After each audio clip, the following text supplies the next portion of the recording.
Thank you so much for doing this, Nicholas. Appreciate it. Why don't you just give me a little update? How are you doing? It's been a minute since we talked to you. How are things with Nicholas Meregali? Everything's great. We have this fight for who's number one coming up in, like 8 days, next week, Thursday. I'm fighting Pedro Marin in the gi, and after Pans, I came back for the same routine, like prioritizing nogi trainings. And right now I have a match, so I started my camp last week. So we're gonna have around 2.5 weeks, 3 weeks getting ready for this gi match. And you guys just had a quick overview about what we are doing here at the Roca every morning, Monday through Friday gi sessions. So my life is pretty great. I feel fresh. I'm still like holding the feelings that I got from Pans, so it wasn't that hard right now get in shape again to this gi match like it was to compete Pans. Could you give us a little recap of what you guys were doing here today? So we are working on ashigarami and X-guard sweeps pretty much. Also John is starting to introduce throws in the gi, because as we're just training nogi, so most of the throws come over like single legs, double legs, underhooks and things like that. So we are starting to learn how to use collars to find off balance and precise moments to shot throws and X-guard sweeps in general. So that is the plan for my match coming up. So I wanna display some X-guard and ashigarami and also sumigaeshi setups on my match. How long have you been training now with John? With John, so February last year I moved, so 1 year, 2 months, something like that. So I had like 40 some days in Brazil, and pretty much that, like more than a year. So I'm feeling more than home right now. Yeah, so I think a year plus now with John. Are you still enjoying having John in your corner? 100%. Yeah. And kind of what's the biggest difference? A year on now that you have John in your corner still. So right now I know how John operates, so I know his program. So he has a program for everybody here. It's not specifically for me, but for me. But we have a system that we have to follow every day, 7 days a week. So I pretty much know what he's trying to teach and how he's teaching everybody. So it's easier for me learn and relearn things.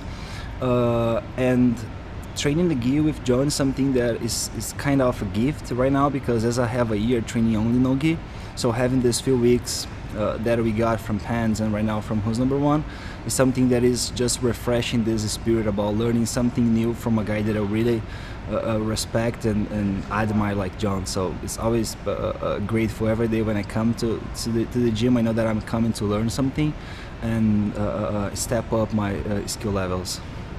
And so it's a huge deal. Obviously, the first gi match on Who's Number One ever in history. You're the main event with Pedro Marin. How does it feel to be the very first gi match on Who's Number One? I feel great. I mean, I would prefer have more gi matches, to be honest, but I know how hype is the no gi scenario. So I understand the business. I know that if that is bringing money, so we have to keep pushing the marketing where the money is, so it's part of the process. But I'm super happy to be building something special also in the gi, because that is where I'm from. So I trained my whole life just in the gi. So I have a year like training nogi, so I'm still being low belt guy, I would say. Like I'm still like learning things and adapting my game. So as jiu-jitsu in the gi is my passion, having that space inside Who's Number One, something that I'm really grateful, because I know I can build something special, bringing the gi back and fighting against everybody. I know that my skill level comparing to all the other competitors is miles and miles away, so it's gonna be pretty, not impossible because no one is unbeatable, but it's gonna be super hard for someone beating me in Who's Number One rule set. And as I'm not competing at IBJJF events anymore, I only have the Who's Number One stage to show up, and that is what I'm gonna do. So whoever wants to compete against me. So as we had this last shot for May 18, only Pedro Marinho after 7 guys declined the offer. So we have Pedro Marinho. Thank you for the match. So that is my plan. Keep showing up who's number 1 and beating everybody who is the champion in the gi. And just a second. But yeah, give me your thoughts about Pedro Marinho as an opponent. You know, what do you know about him? Did you think that this was going to be a guy that you were going to fight? Give me your thoughts on the match. I mean, I asked for other names. We couldn't make it because everybody declined, as I said. So they gave excuse about World Championship, they gave excuse about Brasileiros, BG Stars, but whatever. So if the best guy in the world is asking to fight against you, you have to take it. That is the way you have to build your brand. Not winning tournaments, there is nobody on the bracket, right? So there's the first point. Second point, Pedro deserves my respect because he was the only guy. He's not, his career is going through nogi world more than the gi. So he came from the gi, he has his background, but is not as strong as his nogi achievements.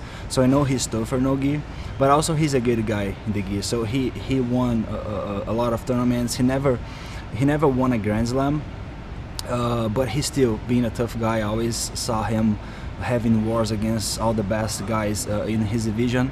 So I'm pretty sure he's gonna deliver a great job out there, and we're gonna give a show for everybody.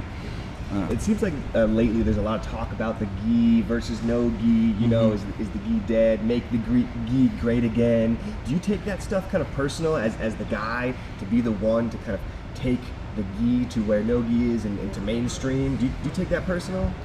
I was taking personal, to be honest, before I fight Pans, and I fought Pans for this reason, and he got his same number. So Pan Am's, before I put my name there, was a tournament when I fought and I showed up and I showed people what jiu-jitsu truly is, so people got excited again.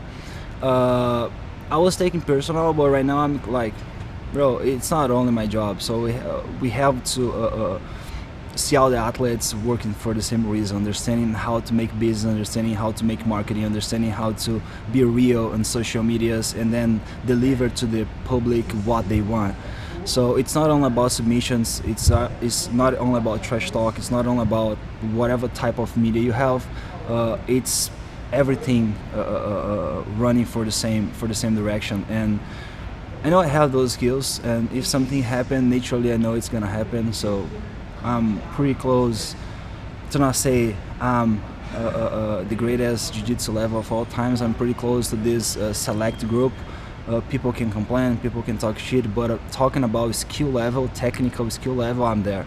So I got to master like 6-7 different types of guard. My top pressure is insane. My loose passing is beautiful. My back take is impossible to escape. My mount pressure right now, it's become something very dangerous. So I'm already there. So because I'm living in this specific era where the gi is losing space, and we have one of the GOATs being the current champion. The guy's me, I'm talking about myself right now, so I know I'm the perfect spot on the right time to make things happen. So it happens perfect, if not, fine. So I cannot change the world, but I can change my own world, and that is what I want to bring people to my world instead of changing everything around, because it's impossible to change people's perspective. So everybody has pretty much ideas about what the world is, and this is why it's so difficult. You help someone to change their eyes about society. So I'm just doing my job, building my career, and showing what jiu-jitsu is. Are you enjoying this journey? This is something that you've been planning for a long time, right? To be the best in the world. Yeah. So there are times that I'm home alone, like resting in between sessions, or just resting evening, like after I finish my crazy schedule. I just drink a coffee or Shimahan, whatever, and when I spend some time realizing that I'm the best in the world, and I'm gonna be pretty sure the best in the entire gi story. So it's something that brings to me a lot of emotions, because you have followed me up my career since forever. I lived in the gym for 5 years. So, and then I had some mental issues, and then I moved from my hometown, and then I moved for São Paulo. I moved to here, and life was changing ups and downs, and right now I have everything in my hands. I know that no one on the planet can beat me, so I'm by far the best jiu-jitsu fighter in the world, and all the work paid off. So that is what I feel when I sit down and I think about my career. So what's hard was, but that is the path to become the greatest. So you have to pay a price that no one is willing to pay, and that was what I did. That's awesome, Nicholas. Let me ask about the Who's Number One rule set, because it is just a little bit different than the IBJJF rule set, right? It's submission only. What do you think about the Who's Number One rule set in the gi? I think the Who's Number One rule set is perfect to push the fight a little bit more to the closer reality about what jiu-jitsu is. So no points. So the main goal about jiu-jitsu is control. So you have to control your opponent. This is why you score points when you get side control, mount, back take, things like that. But the main focus is get a submission.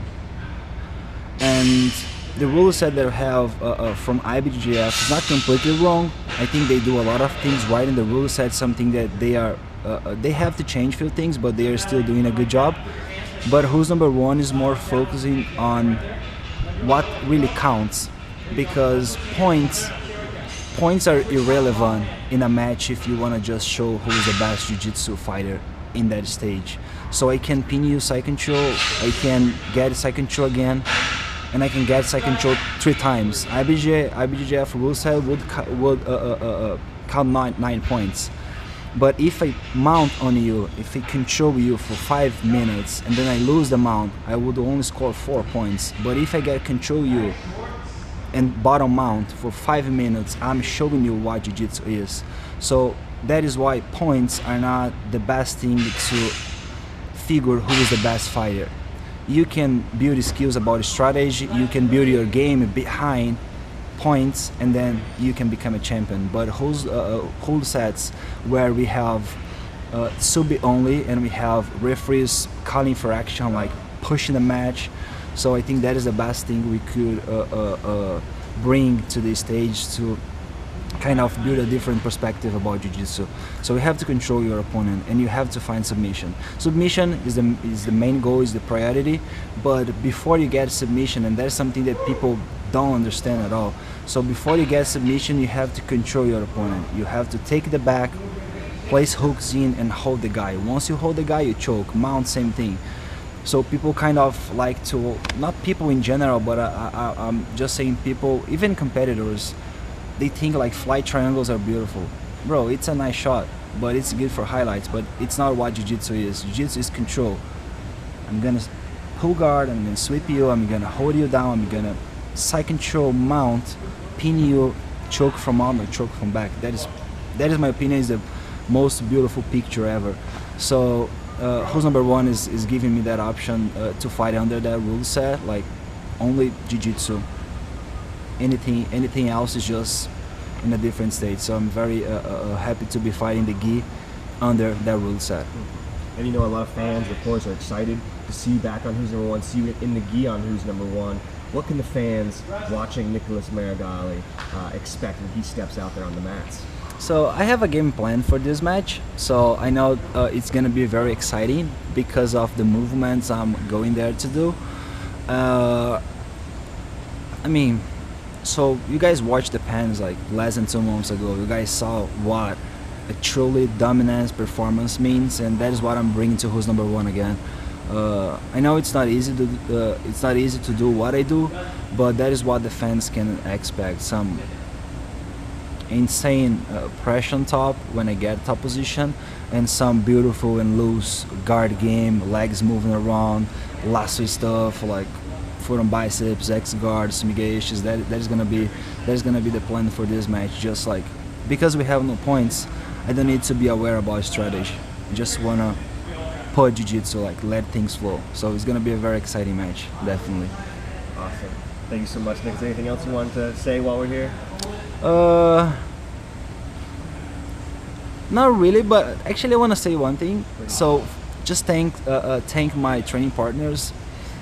nobody here. I mean, Giancarlo has a background from the gi, Jaime as well, but most of the guys, 90% of our team is their entire career is based on nogi. So they are taking a time from their days to help me and to help John to seek those goals. So thanks so much everybody from New Wave Jiu-Jitsu.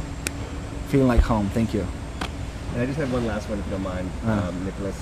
As the reigning absolute champion of the World Championships, I wanted to just get your thoughts on how you think maybe the World Championships is going to go a few weeks from now. So you want to know who is my pick, or yeah, who's maybe your pick for the absolute division, or who you expect to do well? So if I have to pick one guy, it would be hard, because I mean it's gonna be in between Eric and Kaina, but we only have an event. I know the rule said was bullshit, like 7 minutes is terrible for Jiu-Jitsu, and that is the main reason I didn't fight BJJ Stars. I tried, so I don't want to talk about this point, whatever. But 7 minutes is bullshit. 7 minutes not jiu-jitsu. 10 minutes it's okay. But Kaina and Eric Moniz. Kaina, he's a very tough competitor. His physic attributes and his strategy skills are very solid. So this is why he wins so much, and he keeps winning. But at the same time, there are championships that he doesn't perform well, and he's still being my pick. But at the same time, I know that something can happen, like happened at BJJ Stars. He made some illegal movement. Of course, I know it wasn't his intention, but it happens. So it can also happen at BJJ at World Championship. So second pick is gonna be Eric Moniz. His same thing. His physic attributes. He's not as strong as Kaina, but he's very long, like very tall. Like it's hard to pass his guard. He has a good base on top. So I cannot see any competitor beating him. So I think he's my second pick. And yeah, it's gonna be in between those two guys. I saw Victor Hugo winning Brasileiros this weekend. He got a nice performance. I watched his match. His performance was great, to be honest. So I think he's in sharp, and maybe he can bring some pressure for those two guys, Kaina and Eric. So it's gonna be in between those three guys, I would say. And then after World Championship, if they wanna see if they really are the best in the world, they know where I'm fighting, who's number one. So just come over. We can bet your ring to my ring. We can bet money. We can bet whatever you want. I'm ready to you guys. So. And then we have heard a couple whispers about Ushesha potentially doing Worlds. What do you think about that? I would love, to be honest. So you guys know my intention and my desire to fight him, but because he retired from the gi and he's building his MMA career, I'm not talking about this topic. So I have been receiving so many messages in this past month, and people tagging me on Instagram, Buchecha, but I'm not talking about this topic because I'm respecting his decision about retire, and that is the way I'm handling that situation. So he knows I would take the match. FloGrappling knows I would take the match. His coach knows I would take the match. If it happens, great. If not, great. So I'm not saying anything else instead of just respect his position. And because when I retire, I want to see young athletes respecting me as well. So I'm doing right now what I want to see people doing to me in the future. So this is why I'm not talking that much. And if he competes Worlds, bro, great for the sport. Like he's bringing his whole legacy and authority to the stage. So it's gonna be a big thing. But I don't think he's doing. I know he's not doing because we talk so much about this situation. So if he does, I'm gonna be surprised. But at the same time, it would be cool. So, waiting for news. Yeah, thank you so much for the time, Nicholas. Can't wait to see you May 18th on the Who's Number One stage in the gi. It's gonna be so exciting. So, thanks, man. Appreciate it. Thank you. Thank you, brother.